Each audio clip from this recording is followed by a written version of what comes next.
And what's going on, guys? This is the Club of the Man 1993 coming at you for another live review of WWE Smackdown Live. We're going to go back and review tonight's episode, August 22nd, 2017, and talk about the show live, what happened on the show, and overall grade, and just discuss from there. Live chat is open, as always, if you'd like to tune in live and just chat with me as to your thoughts on the show. And before we get into tonight's review, I just wanted to mention two little things. Well, not really little things; they're both kind of big. But first, my condolences go out to Dana Brooke and the McCarver family, as Dana Brooke's boyfriend, Dallas McCarver, was found dead this morning, I believe, in his home. There was no sign of foul play yet, as I heard, but apparently, they suspect that he possibly died from choking on food. So it's very tough to deal with, especially a sudden death like that. I think McCarver was only 26 years old. My prayers going to go out to Dana Brooke and the McCarver family dealing with this tough loss. And also, I wanted to mention a medical update on Big Cass. I just found out also that Big Cass last night, he did indeed suffer a serious knee injury, as we kind of expected after seeing the way he landed. He did suffer a torn ACL and possibly also a meniscus tear as well in his knee. So that really sucks. And he's going to be out for approximately 9 months from what it sounds like. So no Castle for 9 months. That's very unfortunate. I mean, I know his match at SummerSlam didn't go over too well. I know he's been just stuck with just squashing Enzo. It's like, hey, let's get this guy rolling, doing something else now. But I do feel like, when Cass comes back, he'll be able to get a solid singles push, unless if somehow they will put him and Enzo back together, Enzo turning heel. Again, if you do like exactly right now, I would say it wouldn't make sense, because the damage had been done with what was been done recently. But give him away for a while. Let's see what happens when he comes back. 9 months is a long time, you never know. So we'll probably be seeing Big Cass back probably after WrestleMania or beginning of next summer. We'll have to wait and see. But a long road recovery. Prayers for you as well, Big Cass. But yeah, let's get into the review of SmackDown Live tonight. And overall, I thought we had a pretty solid show from SmackDown night. Wasn't great, wasn't terrible, but it was a good show. It was like not really like on the above the acceptable, above average, but I thought it was a good show to, I would remember a few things that happened in the show to look back on. So let's get right into it. We start off with the retaining WWE United States Champion AJ Styles coming to the ring, talking about his U.S. title victory at SummerSlam a couple nights ago, and he wants to be a fighting champion, so he issues an open challenge to defend that title to make it feel meaningful again. And, of course, out comes the guy that we all hope for, Styles we moved on from, Kevin Owens. And AJ Styles denies Kevin Owens of the open challenge since he just beat him. But Owens, of course, coming up with excuses. Again, I am sorry. I'm still not enjoying this whole thing with Kevin Owens, like just making up excuses. But I think where it's going right now, it is leading in a good direction for Owens just to, break through his boiling point and just tear crap up. So like this, I was okay with this. Owens coming out making excuses, which, I mean, he kind of does have a legitimate excuse, saying that, Shane did have a 3 count, but then decides to reverse his decision because – he made a bad call, but he also made a bad call in his match against Owens right after Battleground, the week after that triple threat match. First off, if you realize, Kevin Owens lost the title in the triple threat match. He was not pinned. The following week, the referee made a bad call, but the call stood. He didn't want to reverse. Mike Chioda didn't want to reverse the call. So when Shane at first did the 3 count and then realized that Styles' foot was on the rope, he said he called it off. So it was his choice right there whether if the call stood or not. He decided no. And that's when Owens snapped. And then Styles, put an exclamation point, hit the Styles clash, or hit the phenomenal forearm, then the Styles clash, and he lost. But Owens is still, upset that, Shane pretty much did give Owens the win before realizing he made a mistake and called it off. And so, what's there between now and then? So then Shane came out. Um, and And then Styles though says, if he wants to fight, let him fight. I'll beat him again. So Shane's like, if you're sure he wanted this, okay. But then Owen's like, here's the catch though. I get to pick the special guest referee because an actual official can't do his job. And he says, and someone else picked you to be, which was Daniel Bryan, picked you to be my special guest referee at my match at SummerSlam, and you screwed me over. So I want to pick someone who I know will not screw me over, or else then they will, get their rear end whooped. So, AJ's like, okay, choose whoever you want. You can call your mom. You can pick that little girl in the front row. Do whatever you want, Kevin, but I'm still going to beat you no matter what. So the match was on, and then Kevin Owens had to pick the special guest referee for tonight's match. We have a backstage segment with Daniel Bryan on the phone saying he has surprises for tonight, and I'm thinking, okay, where the surprise is going to be tonight. Last night, we had this big celebrated superstar coming to Raw. Last night ended up being John Cena, which is like, yeah, whatever. Like, we all kind of suspect that to happen. I mean, we did kind of suspect something's happening tonight, but it actually felt special. It felt important, and it felt like, they were knocking out of the ballpark with this. But then Jinder Mahal and the Singh brothers come and to gloat to Daniel Bryan about how, Jinder is still the modern day Maharaja. He won the WWE Championship again. But Daniel Bryan finally stuck it to the Jinder and said that you can't win without the help of the Singh brothers. And, it makes sense. Here's the thing also, when we talk about, people who don't like cowardly heels, but then we want heels that, just dominate. But then there's some heels who are cowardly heels, obviously, like, The Miz or whatnot. Well, Miz isn't completely a cowardly heel, but some people who work in that role, cowardly heel, it works them. Like Jinder Mahal, we knew that, like, he wasn't built up like a strong champion. Now he forms a stable, and now he's getting everything he wants. Where, so guys like Kevin Owens or there's several other people who, we know that they can be booked as like these dominant champions that don't always need people, doing their dirty work for them. But so Jinder Mahal being a coward champion who can't win by himself, then all right, whatever. It works for me because I don't care either way. But he pretty much says that can't do any help with the Singh brothers, and then Shinsuke Nakamura will deserve retribution tonight, which would later on set for a 2-on-1 handicap match with Shinsuke Nakamura versus the Jobbing Singh brothers. And then we have another backstage promo with Kevin Owens approaching, of all people, Sami Zayn, his former best friend and now mortal enemy of Fight Forever. He needs someone he can trust be a special guest referee. Sami says they've been fighting for so long, you don't even know what they're even fighting about now. Owens agrees and says that they shouldn't be fighting each other. He says he wants Sami to do the job tonight, as feeling that you can finally do something good on SmackDown Live tonight. So Sami makes sure he thinks about it. And then here's one of the first good moments tonight, even though it was kind of a squash match, but it was this was cool to see. Aiden English came out to the ring, and he started singing one of his songs, because that's his gimmick. He sings songs. The lights go out completely. It's like, wait a minute. Who's this? And then we hear that music, the piano going, glorious! No, I will give in. I will give in. Yep, that's right. Even though it was rumored and we were hoping for it to happen, it did happen, and it wasn't as obvious as John Cena going to Raw, but it's definitely a lot more exciting. But yes, Bobby Roode makes his main roster debut on SmackDown Live, which is where he should be going because SmackDown desperately needs some star power, especially if you got guys like Rusev, who is going downhill, Randy Orton, who's kind of been bland as a babyface.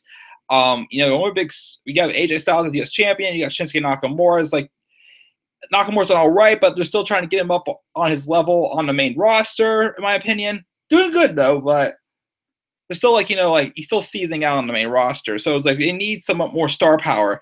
And yes, bringing Bobby Roode up to the SmackDown was definitely the best choice to go. So Roode comes out and he has a match with Aiden English. Wasn't really a long match. Wasn't anything spectacular, but it was a way just to good way to introduce Bobby Roode onto SmackDown Live. After the match, Renee Young gets ready to interview Bobby Roode, who says, everything he touches is box office. And in a New York minute, SmackDown is going to go from being great to being glorious. I'm kind of a little bit curious, though. Like, I don't know about you guys, but do you wonder now, is Bobby Roode going to still stay in a heel role, though, on the main roster? Or is he going to, I assume probably still going to be a heel role for now. But just the way he cut this promo tonight, like, it seemed like, he was there. He wanted to be there to entertain the fans, and he was happy about it. Because in my honest opinion, if they want to say with Bobby Roode being a heel on the main roster, they probably would have done something more of like, I'm here to make SmackDown great because SmackDown, would be nothing without me. But he's already emphasized that SmackDown is already great, but he's gonna make it even better. I mean, you kind of say he kind of made that case on NXT, but we'll see what happens. I mean, I know some people saying, maybe him and AJ Styles could feud for the US Championship. Sure. I don't know, who else would you really have Styles feud with right now? I don't really want to see him feud with Randy Orton because that might be kind of bland. Unless they have Roode as the face and Orton turns heel, we'll see. But I don't know. What do you guys think in the live chat? Like, who would you want to see Bobby Roode feud with for his first feud on the main roster? But yes, so Bobby Roode is here. He's going to make SmackDown Live glorious. Still love that song. It makes me so energized. Whenever, I need a confidence booster, I put on that song because that's just what makes me happy. Moving on now. Actually, speaking of, surprises, here was the second surprise we got tonight. So backstage, we have Chad Gable and Daniel Bryan talking. And, people... Gable's talking about how everybody keeps, only thing people want to talk about is, Jason Jordan going over to Raw, turning out to be Kurt Angle's illegitimate son. And it's like I'm not worried about it. I'm trying to just, focus on what's next for me in my career. And then, Daniel says, and I'm worried about you too. And Chad's a little bit like, what? I'm a little confused by this. But then he says, you see, we didn't just give up Jason Jordan. I made a deal with Kurt. That you can have Jason Jordan, and then in return, speaking of return, he says, Kurt helped me sign one of his best friends, and like, who could this be? Who? And you know who ended up being? Ain't no stopping me now. Yes, that's right. A year ago, there was vignettes that he was going to return. But a rotator cuff put that on hold for now. He was rumored to be cleared back in March, but then he went on the Indies for a while, and now he's officially back in WWE, and he's on SmackDown Live, baby. Team Blue has just received Shelton Benjamin. That is right. Shelton Benjamin is back. He shook hands with Chad Gable. Chad Gable was excited, pretty much saying that they're going to try to be a tag team partner, be a tag team together. And, Gable was saying how he's a big fan of Sheldon. He's followed him for a while on since Benjamin was in college and throughout WWE and throughout the Indies. And he's excited to be a tag team partner. And Daniel Bryan says, okay, well, next week, why don't you guys take us out for a test drive and you guys will tag together. So I'm interested to see where this goes. I mean, okay, you want to add some more depth to the tag team division? Why not Chad Gable and Shelton Benjamin, two, athletic high flyers, gold medalists, and I've seen some of Shelton Benjamin's work from when he was around doing some mid-card feuds. Even if they would turn Shelton Benjamin heel or something like that, and he'd face AJ Styles for the United States Championship, or even Shelton Benjamin and Bobby Roode would be a good feud as well.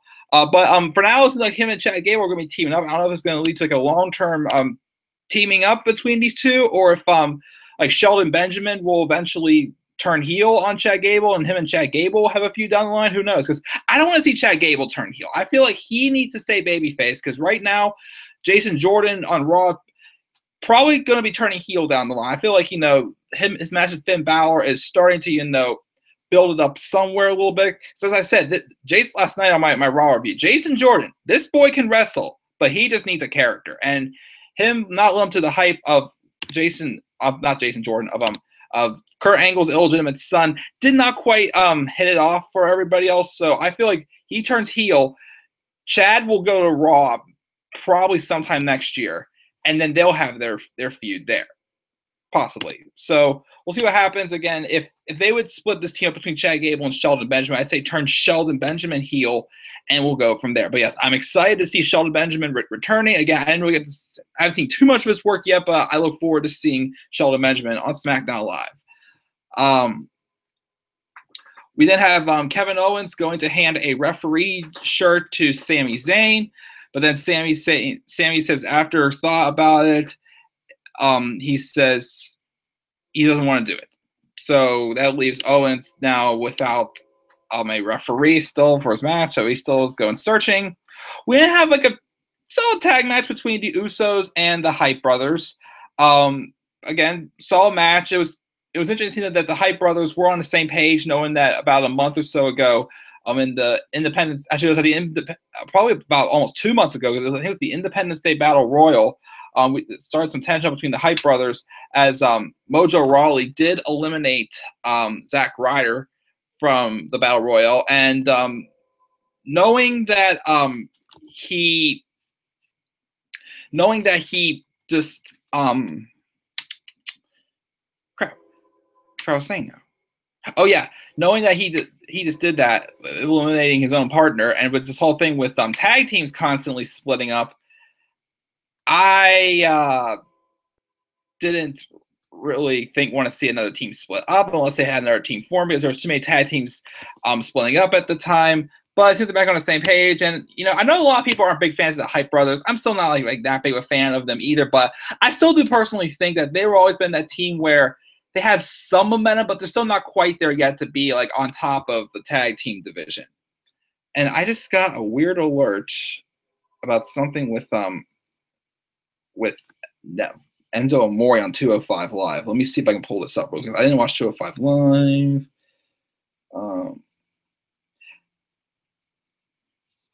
Neville defeated. Oh, okay. So in case anybody wondered, I'm just looking at it right now. So I just got an alert. Just want to see what it was.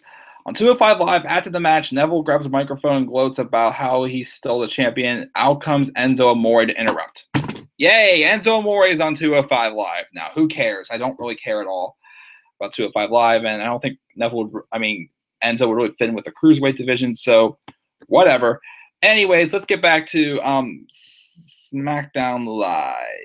Pull up those results once again. But yeah, anyways, again, that's my thoughts on the Usos and the Hype Bros. The Usos win.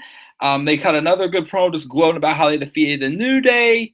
It was not paranoia, it's the Usos. So we'll have to see what is next for the Usos. I know Breezango is supposed to be returning next week, even though they had to have a backstage segment tonight, saying that the tag team division's in danger. So still don't know if that means if AOP is going to come up next week and be on SmackDown Live for the tag team division there, or they're going to go to Raw, since they did drop the tag titles. We'll have to wait and see what happens. But if there is another tag team coming around, I don't want it to be Luke Harper and Eric Rowan, this other dangerous tag team that was at the end of that last Fashion Peak segment.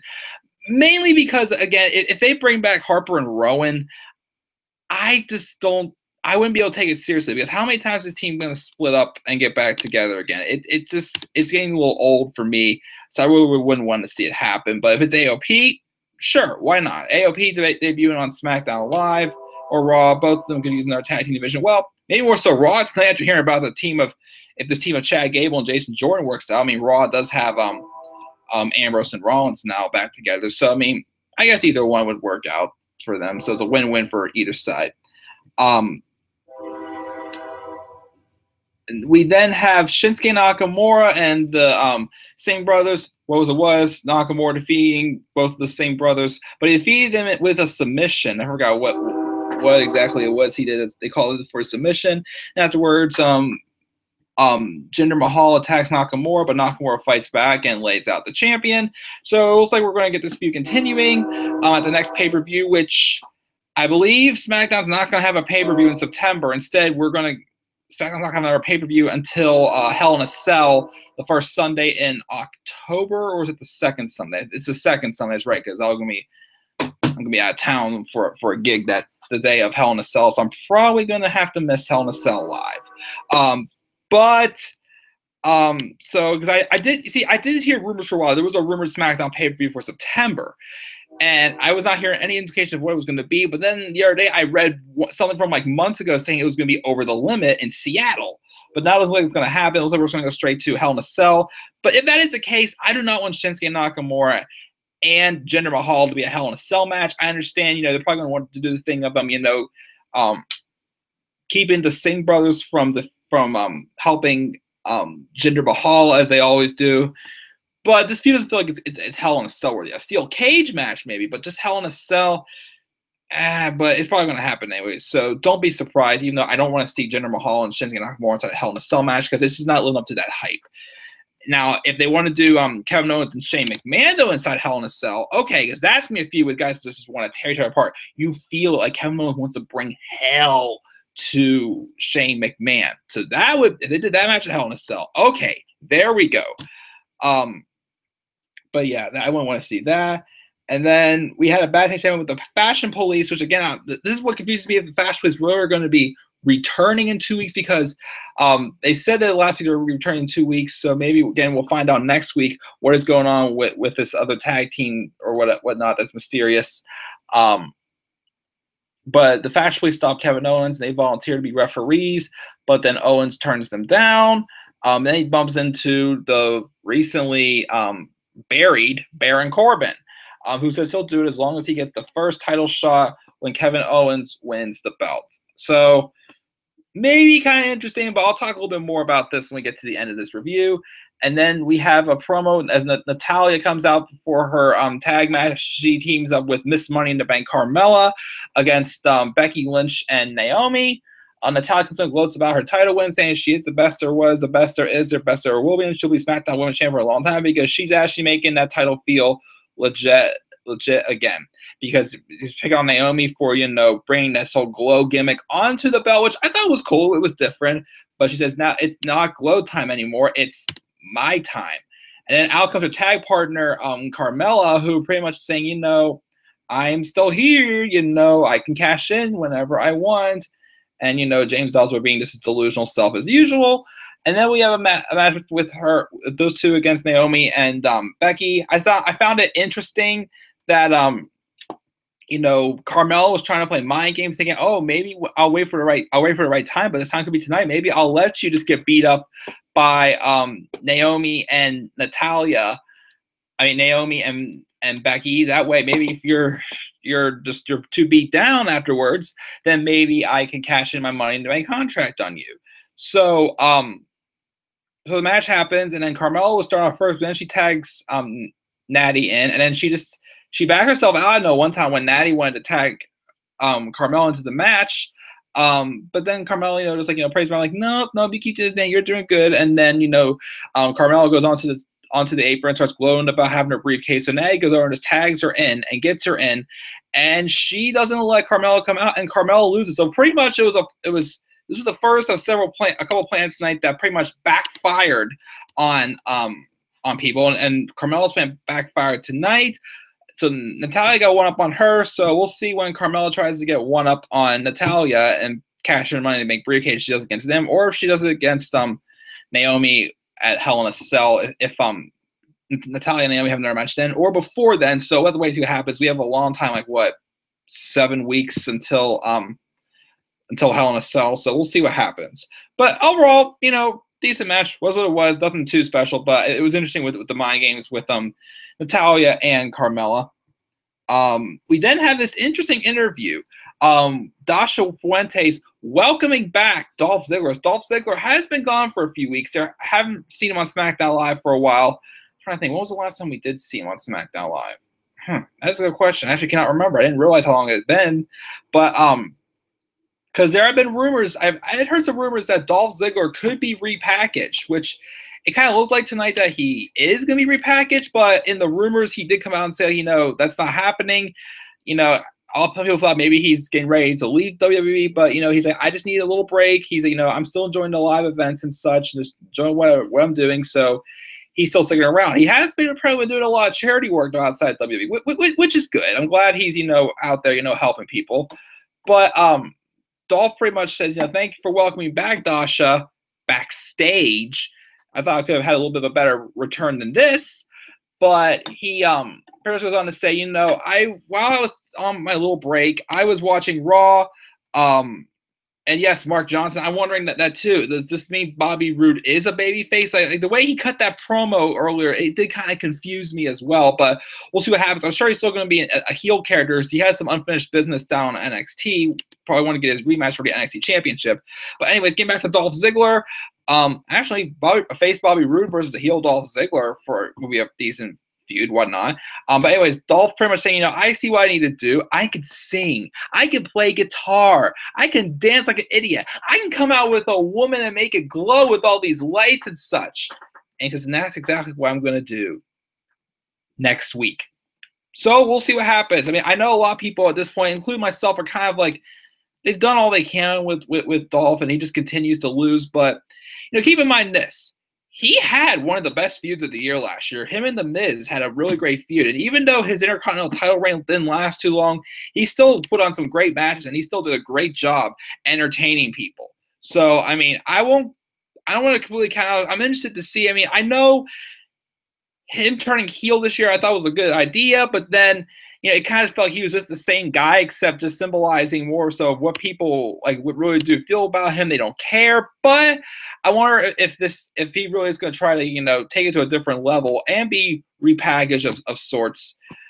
So we'll see what happens next week. I'll give this a chance. I'm interested to see if Dolph wants to stick around. Then cool, I'm happy for him. If he's still happy, that's fine. So we'll see what happens. Here's the only part of the night I'm like, whatever. It's another segment backstage between Lana and Tamina, which rumors have it that apparently it seems that for now, until her wrestling skills enhance a little bit, Lana's still going to go back to her managing role and kind of be Tamina's manager. And I'm still not quite digging this pairing between Lana and Tamina, because to me, they're both losers. Like, how am I supposed to take it seriously with with Tamina, who's terrible on the mic? And I mean, I know, again, I keep saying this, I keep hearing rumors that because of her injuries, she is very limited with what she can do in the ring, but it's just not working for her. It's not making the cut. And then Lana, I mean, I know people, still love Lana and her appearances and such. I just still think with the story she's displayed so far as a heel with this losing matches, but something saying that she's some big, dangerous, ravishing Russian, it's just not. It's caused me not helped me not to be able to take Lana seriously. So again, I'm still not quite digging at this, but then Lana did this thing where she had Tamina close her eyes and just imagine things wake up, and you're like, there, now you are ready to take over the SmackDown Live Women's Division starting next week. So we'll see what happens. Whatever. We'll see if it works out. I don't know. I just don't have that much faith in it. But this is probably my lowest point of the night for me. And then we have a backstage say right before the United States Championship match with Baron Corbin walking to AJ Styles, saying that if he helps Styles win, he deserves a title match. And because he also said that Kevin Owens said if Owens beats him, then Corbin is the first in line to get a U.S. title shot. And then AJ said, dude, all you have to do is just take advantage of the open challenge. That's all you have to do. And he heads out, and then Corbin heads out to the ring. So tonight, it pretty much looked like that Baron Corbin was nothing just happened to him. He's not angry he lost to John Cena clean. He's not angry about the Money in the Bank. He just whatever. So that was a little weird to me. But honestly, if what happened in this match, if him saying how he wants a shot at the U.S. title, if this leads to a feud between AJ Styles and Corbin for the U.S. title, I'd be okay with it, because it at least shows WWE has not completely given up on Corbin, and probably just bumping it back from a main event to a mid-card feud for the U.S. title. Then okay, maybe don't put the title on Corbin at Hell in a Cell, the U.S. title on Corbin at Hell in a Cell, or sometime before then. We'll have to wait and see. I still have faith in Baron Corbin. I still think he's very talented. He can get the job done. So Corbin comes out to his new theme music, which now it's like I'm thinking, like, oh, is this just showing signs of what they're actually doing to Corbin? Burning him down and burying him. I don't know. It sounds like it just doesn't quite sound like it fits Corbin as like this, like like mean human being. It sounds like just like some guy like playing like the organ at like a funeral or something like that. It just doesn't quite fit Corbin in my honest opinion. But he comes out to the ring, and then Styles and Owens have their match.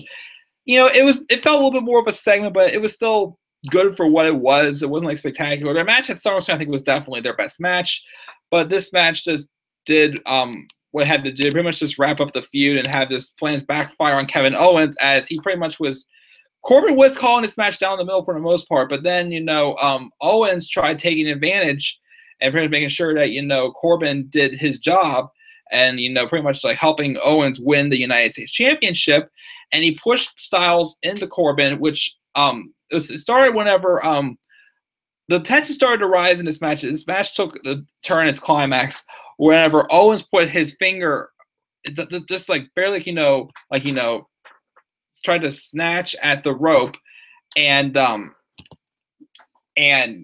he just didn't hold on to it, but he just touched it, and that's what Corbin's sign of like, oh, you have to break this submission now because he touched it. He didn't. Was he on to get the grasp it? So he's getting angry with Corbin. So then Owens inadvertently, or I should say purposely, pushes Styles into Corbin, causing tension, which was causing Corbin started doing these fast counts. And then out comes Shane. And then Shane pretty much said, you're doing a terrible job here and such, blah, blah, blah. So then Shane, though, around Corbin, saw that Owens did a low blow on AJ Styles. And he tried pinning AJ Styles, but Shane pulled Corbin out of the ring, and they start arguing, saying, "No, you're done. You're not doing a good job of this. You're just doing this in favor of Owens." Shane just being, the authority figure, just wanting to do the right thing. And then Corbin just rips off his referee shirt and just throws it at Shane. Here, if you can do your job, you just do it. Then I don't care anymore. And he walks out. He's got nothing to lose right here. So Shane puts on the jersey, and then Owens is upset. Mark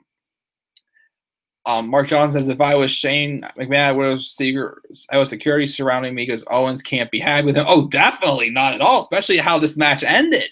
Because he gets in the ring, Owens starts arguing with Shane. Styles, but then Styles takes advantage of the distraction, and he beats Kevin Owens. So this is ending the feud because that's Shane said earlier in the night, this is the end. This is your last chance as long as AJ Styles is champion. So again, who Styles moving on to next? If Bobby Roode is the heel or face on the main roster, he could be facing Bobby Roode for the United States Championship at Hell in a Cell. He could also feud with Baron Corbin, which again I'd be for that because I wouldn't mind seeing Corbin get a good mid card push at least for now to show that he's not completely buried. I can't see him facing Rusev because Rusev got buried by Randy Orton. A heel Randy Orton versus AJ Styles. I don't know. Let's see what happens. But a lot of possibilities for AJ Styles feud leading into the next pay-per-view, which is Hell in a Cell. And that is how we wrapped up SmackDown last night. Overall, I thought it was a pretty solid show. It wasn't amazing, but it was still a good show. I know some people might view it as just an average show just to sit through, but I thought it was an enjoyable show, especially the surprises. The surprises add a little bit more to the show, in my honest opinion.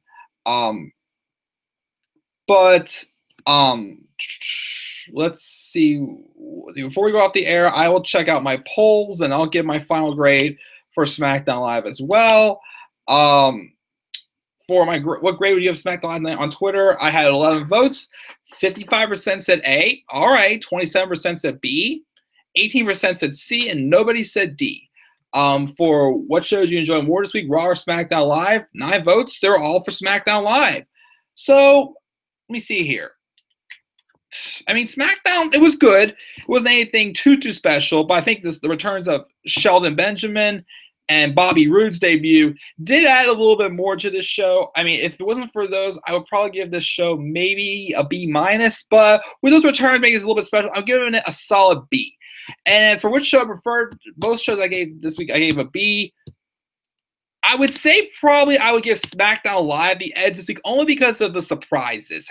The only big surprise on Raw was John Cena coming over to Raw, which wasn't that much big a surprise to me. But, it was still a solid show with the promo that they cut, and the match itself was good for what it was. But I think the surprises of Bobby Roode coming up to NXT was fresh and it was special, and even the return of Shelton Benjamin as well. So it got me excited, and interested in seeing what's going to go on with SmackDown Live going forward. So with that, I'm going to give SmackDown Live a B and give it a little more of an edge. I enjoyed just a little bit more than Raw, just a little bit, but a solid show by the Blue Brand this week. Good job, WWE. So then washed out my bad taste after the inconsistent show of SmackDown of SummerSlam. But yeah, what are your thoughts on SmackDown Live tonight? Give me your thoughts down in the comment section as well. What grade would you give it? And as always, please like this video, subscribe to my channel for more content to come.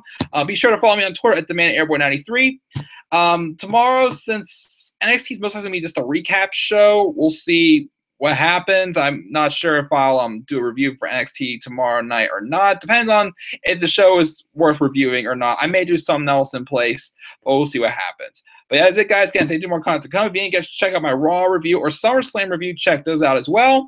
And with that, guys, I will see you all later. Till then, guys, have a great night.